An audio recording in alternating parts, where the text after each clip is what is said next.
Hey guys, it's Emma, and I'm back today for you with another video. Today, it's kind of a scary video for me to make, just plainly because we're gonna be talking about I'm Thinking of Ending Things by Iain Reid, and how I did not like this book. What I want to get out of the way first is I have two disclaimers. First is that I read this as an audiobook, and that may be why I found it as confusing as I did. And then two, I want to acknowledge the fact that it does discuss the topic of mental health and how loneliness can affect your mental health, and I want to acknowledge that, plain and simple. However, as a book itself, that is what I'm going to be critiquing today. So before we get into the actual review, I'm going to start off by saying right now that this is going to be a spoilery review because it is a rant review. We haven't done one of those in a while. And because this book is under the genre of thriller, due to me giving out spoilers, if you haven't read I'm Thinking of Ending Things, I wouldn't watch this video because, I mean, thrillers are very, very easily crumbled when given spoilers. So what I'm gonna do is there is another review that pretty much talks about the exact same things I'm gonna be talking about, just with, you know, less spoilers, and it's by the Bookclectic, and I'll be linking her video down below in case you guys want to check that out. But if you guys are like me and you've already read the book, or if you guys have no interest in reading the book and you're just here for the tea, then stay tuned, because we're gonna get into it today. Before we start this video, this is already, I hope you guys have already gotten the vibe that the vibe of this video is I did not like this thriller book. What are some thriller recommendations that you guys can give me, please? Because as of right now, I can't remember the last good thriller that I've read. So, with that being said, let's get into it. So basically, I'm Thinking of Ending Things is about this girlfriend, we never know her name, and she is going to meet her boyfriend's parents at their little farmhouse out in the middle of nowhere.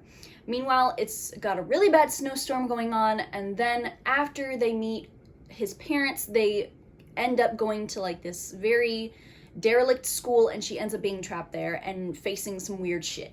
There are a lot of cons that I found personally with this book, so what I'm going to do first is I'm going to talk about the pros first.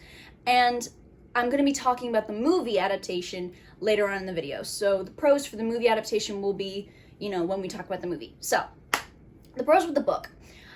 The premise was incredibly interesting. Are you kidding me? A snowstorm in the middle of the night, in the middle of nowhere. That is my thing. That freaks me out. The scary parts were incredibly well written, all right? I was listening to it at night, and it genuinely freaked me out. The characters themselves were incredibly interesting to follow. My favorite character was the mother. She was just written to be very eerie. That's about all I can say for the things that I liked. The writing was relatively good. I don't have many complaints about the writing, it's just the dialogue that annoyed the hell out of me, which we will get into. So let's get into the bulk of the video, which will be why I genuinely did not like I'm Thinking of Ending Things. The first thing we're going to talk about is the relationship between the boyfriend and the girlfriend itself. The boyfriend and the girlfriend's relationship is just really sketchy because, first of all, at the time we're starting the book, the girlfriend and the boyfriend have been dating for about a month and a half, right? So a good 6 weeks. She's meeting his parents after a month of dating. I'm gonna be paraphrasing, you know, whatever quotes I got because, again, audiobook. It is what it is, right? So at one point, he like blows up at her and she's stunned, and her internal monologue is like, I didn't know he had a temper. Maybe that's because you've only known him for 6 weeks. What? I didn't know he had a temper. Throughout the entire book, hence the title I'm Thinking of Ending Things, she's debating on whether or not she wants to break up with him and how she should. Meanwhile, she's going to meet his parents. So that's a sticky situation, sis. Basically, she's, you know, going back and forth about deciding whether or not to break up with him and how to go about it. But at the very beginning of the book, she asks him, like, how much have you told your parents about me? And he goes, enough. I'm gonna need you to elaborate, okay? What do you mean by enough, all right? That's a red flag. Enough? The hell kind of answer is that? Then we have the Kleenex quote, all right? Which is honestly quite trademarked in my mind. So, basically, she's about to break up with him. This was before they even went on the trip, right? So we get like flashbacks from like, you know, before we even went on the trip, from her childhood, stuff like that. And this part of the book is an example of when we get a flashback before they go on the trip. And she says, I was going to break up with him that night, but he put my pills in a Kleenex. Her pills is in like her migraine pills. But he put my pills in a Kleenex. Are small critical actions enough? Small gestures make us feel good. Small things connect us. If you don't just break up with him already. The thing is, what I hate about this quote is that it's so overblown with existentialism, and she uses her overblown existentialism to justify not breaking up with him. And spoiler alert, the overblown existentialism runs rampant throughout this book. Then later on in the book, he tells her about like how he has a brother and about how his brother kind of fell flat on income and a job, and how he couldn't find a job for his IQ level, and how he had like crippling anxiety and couldn't go out of the house and such and such and such. And before he even talked about the brother, she was like, okay, yeah, I'm gonna break up with him. And then he brought up the brother, and she's like, wait a minute. She says something along the lines of, ooh, but wait a minute, now that he's told me about his brother and his family and how they deal with his brother, now that's contributed it to my answer of my question, aka, do I break up with him? And it's like, honeycomb, what does him having a damaged family have to do with you wanting to date him? Maybe I was reading into it a little bit wrong, but that sounds very sick, pretty much. Speaking of the girlfriend, we're gonna talk about the main character, the girlfriend. She read to me as the stereotypical horror movie heroine, just relatively lacking common sense. You know, the type of girl that would run up the stairs instead of out the open door, right? So, like I said before, we get flashbacks of her life before she even met the boyfriend, Jake. And there was one of the scary parts, again, very well written. She's a young kid and she's laying in her bed, and she is looking out her window, and there's a man standing at her window, and he's looking at her. She can tell that he's looking at her. And then he waves at her. What rang weird with me was the fact that she wasn't scared of the man standing outside of her window in the middle of the night staring at her. She wasn't scared until he waved. Your instincts are a little off, honeycomb. Something's not connecting. Then we've got like this whole thing with like missed calls and this number that is apparently her number that's been calling her nonstop. I just want to know why, after a week of it, she didn't tell somebody. And then, not to mention, she keeps getting those calls while she's at her boyfriend's parents' house. And the ringer keeps going off, and she keeps getting like very embarrassed, and she's like, no, it's okay. They'll stop calling. They don't stop calling, by the way. And the parents are like, no, you can take it. It's fine. We won't mind. And she's like, no. They'll stop calling eventually. Honeycomb! Turn your ringer off. Then, while she is at the boyfriend's house, she sees the basement door, right? And this is a lot to unpack right here, because this scene was the scene that genuinely cemented in my mind, oh, okay, you're that horror movie chick. Because this door, one, you were told not to go down there. All right, strike one. Strike two, you go up to the door and you see that it has claw marks above the doorknob, all right? And then strike three, you proceeded to go down the basement door that you were told not to go down and has claw marks on it. I'm confused. It just seems common courtesy to, respect your host's wishes And even if your hosts are freaking weird, I would think you wouldn't want to go down your freaky host's basement door again with claw marks on it. Maybe that's just me. I don't know. And then she goes up to Jake's room, her boyfriend's room, and she sees this letter. It's addressed to us. Don't know. That's never addressed again. I don't care. Therefore, I'm dropping it. But again, it's not addressed to her. She opens it and she finds all these pictures and she's like, wait a minute. Maybe I shouldn't be doing this. And then she goes, quote, I can't just leave it. And she continues to nose her way through all these pictures in a letter that again is not addressed to her. Honeycomb, if I came into my room and saw you going through my mail, you would get dicked. Isn't that a crime? To go through somebody else's mail that's not yours? And then the entire time that he's taking her off the main road to go to this abandoned school, again, in a place where she does not know, she keeps going back and forth about, oh, maybe I shouldn't break up with him. Maybe I should. Oh, but if I do, he'll be heartbroken. But if I don't, then I'll just keep leading him on. Meanwhile, he's taking you to this sketchy place, all right, where this abandoned school is, where there's nobody there except the two of you in the middle of a snowstorm in the middle of the night. You might want to prioritize your own safety here, chick, okay? And then they're about to have sex, right, in the car, as one does. Which, you know what? I'm not gonna fault them for that. Get your kicks, right? They start getting it on, and Jake exclaims, and he goes, there was someone in the window watching us. And then he gets irrationally angry, and he goes, you know what? No, he can't get away with this. I'm gonna go yell at him and have a talk with him about it. So he gets out of the car, takes the key, and goes into the abandoned school in the middle of the snowstorm, in the middle of the night, to talk to the would-be pervert about the cons of being a pervert. He goes into the school, right? And so she's stuck in the damn car. And she's thinking to herself, how did I end up in this situation? Girl, I could give you a list of why you ended up in this situation. There's a conglomeration, a plethora, a myriad, if you will, of reasons why you are in this situation.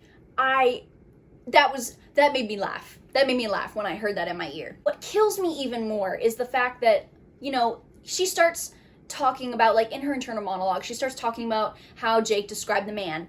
And tell me if this sounds familiar. He was standing in a window, just a silhouette, staring at them, and he waved. Sound familiar?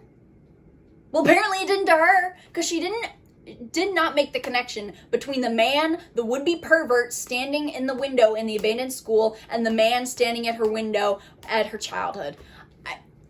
My last point about her kind of ties into another scary scene. Again, one very well written. She goes up to the school, right, to go and find her dumbass boyfriend. And she peeks into the window. Granted, it's dark, right? And she sees a man, a silhouette. That already freaks me out, all right? I have a fear of silhouettes. Like, if I can't see you and all I see is your outline, that terrifies me, all right? So you had me with the silhouette, Iain Reid, all right? I'm gonna give you that. So she's looking in the window, she sees this guy. She can sense him staring at her, and she turns around, and she's like, I did not just see that. And then she turns around again, and he's still staring at her. And so she turns around, and she's like, okay. Game plan. No game plan. She turns around, and he's now laying face down on the floor. And so she continues to watch as he slithers down the hallway and out of sight. No, ma'am. That right there, that's a situation that just doesn't have my name written all over it. That in the problem department would be what we call a not mine, all right? One of the best scenes in the book. Now, what ruined that was after seeing the slithering man go down the hallway, she proceeds to go into the building and yell her boyfriend's name over and over and over again, and therefore make her presence known.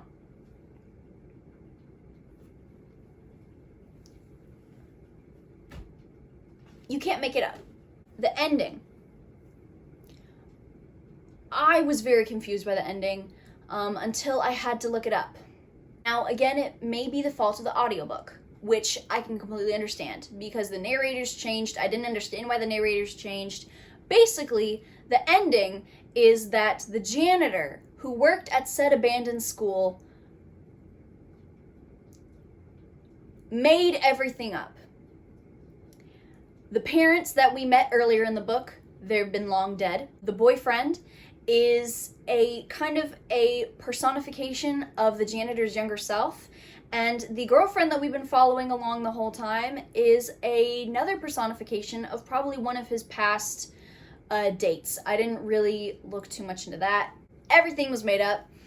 And the entire time that the main character had been like talking to herself about, I'm thinking of ending things, the janitor had been thinking about that too, but in a much darker way. And by that I mean the mental health aspect comes into play because he was incredibly lonely, he didn't have anybody left, and so he proceeds to, trigger warning for suicide, he proceeds to commit suicide in the school, and that's how the book ends.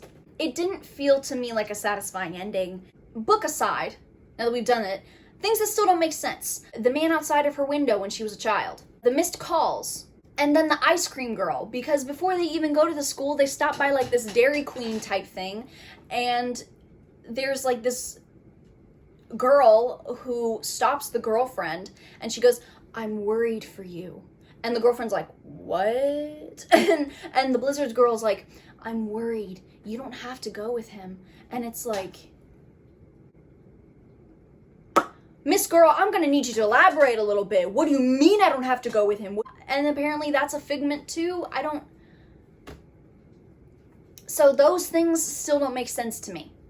Now, the dialogue. The dialogue, in my opinion, was the worst thing about this book. All right, and the fact that it is chock full of it, the dialogue makes a good 75% of the damn book. All right, so to me, it felt annoying and pedantic. Socrates wants his material back. For some examples, we have, is this what it means to be alone? Do you think secrets are ethical and moral in a relationship? Memory is technically edited and fabricated time. It's fictional. Obviously, there's a paraphrase. And then you've got the Kleenex quote, which I don't even want to recite again. It's just overblown. It doesn't make sense to me. Jake, the boyfriend, and the girlfriend are supposed to be either right out of college or they are in college. And I'm of college age, and nobody that I know in college talks like that. It felt forced. It felt unnatural, and I just didn't understand the need for it. And the fact that it was so much of the book, again, made me want to put the book down. What blew me was at the very first, was near the beginning of the book, while they're driving, right? While they are both driving in the car, the boyfriend goes, what would you say if I said I was the smartest person in the world? I can answer for her. I would say that you're a douchebag. But what do I know? I'm not in the book. I'm just a 20-year-old girl. So homegirl comes in and goes, well, I'd say that's categorically false. You can't actually be the smartest person alive because there will always be... Girl, just say he's a douchebag and go. So like I said, there were scary parts in here, but personally, I don't see how this is considered a thriller. And it's supposed to be a psychological thriller at that. Or at least that's what I read. Psychological thriller? I'm sorry. More like a psychological snooze fest, all right? I felt like I was getting a lecture from Aristotle and Socrates at the same damn time. Now, I watched the movie, and I have some things to say. I think that the idea of the book translated better into a movie. All right, because the whole janitor thing, in my opinion, felt incredibly rushed. All right, it was added at the very end, which I think was why it was so confusing to me, because there were no snaps to and from the boyfriend and the girlfriend and their excursions and the janitor and whatever he was doing. I think what the movie did, going back and forth from the boyfriend and the girlfriend to the janitor, and then the little subtle connections between the two plot lines, that was extremely well done. And I think it was just better done as a movie.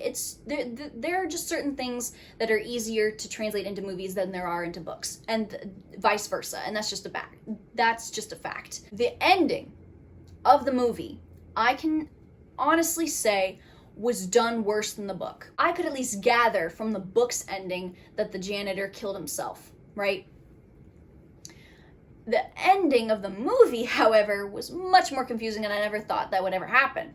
The ending, first of all, we've got like this musical Swan Lake number, which I didn't get in the slightest. I don't think I ever will understand why that was there. And then at the very ending, when the janitor goes into the school and it fades to black, and at that point I was like, oh, okay, you know, we're supposed to draw inferences. We never see him again, right? That's the last thing we see. It's supposed to be eerie. It's supposed to be kind of like a smack in the face, like, ooh, it's gonna happen, and then it fades to black, and then the end credits roll. Okay, that's kind of cool. No, instead what happens is it fades to black, and now we're in this musical theater number with the man that plays the boyfriend, and he's made up to be much older now, and he's on the stage and he's singing in what looks to be like an Oklahoma type set about finding a woman to spend the rest of his life with. And it cuts back to the audience a few times whilst he is singing, and we see multiple characters that we've seen throughout the movie: the dad, the mom, the three girls at the Blizzards thing, and then we see the girlfriend. And what I couldn't understand, on top of the Swan Lake rendition, and now on top of the Oklahoma rendition, the cherry on top of all of that was, why were they all made up to be looking like Picasso paintings? In his Cubist era, all right? How are we supposed to get that the janitor committed suicide from that? So again, what I never thought could happen, happened, and the movie's ending was even more confusing than the book. My favorite thing that I took from the movie was Toni Collette's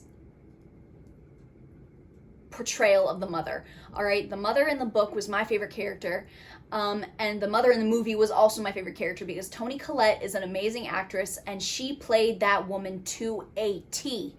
All right, now the last thing I'm going to say about the movie is that it was a relatively good adaptation. All right, as far as book to movie adaptation accuracy goes, now I rated this 1 star. All right, I didn't like it. Again, with my disclaimer in the beginning of the video, I respect the topic of mental health that it talked about. As a book about mental illness, I commend and I acknowledge the topic discussed. However, as a book itself, I hated it.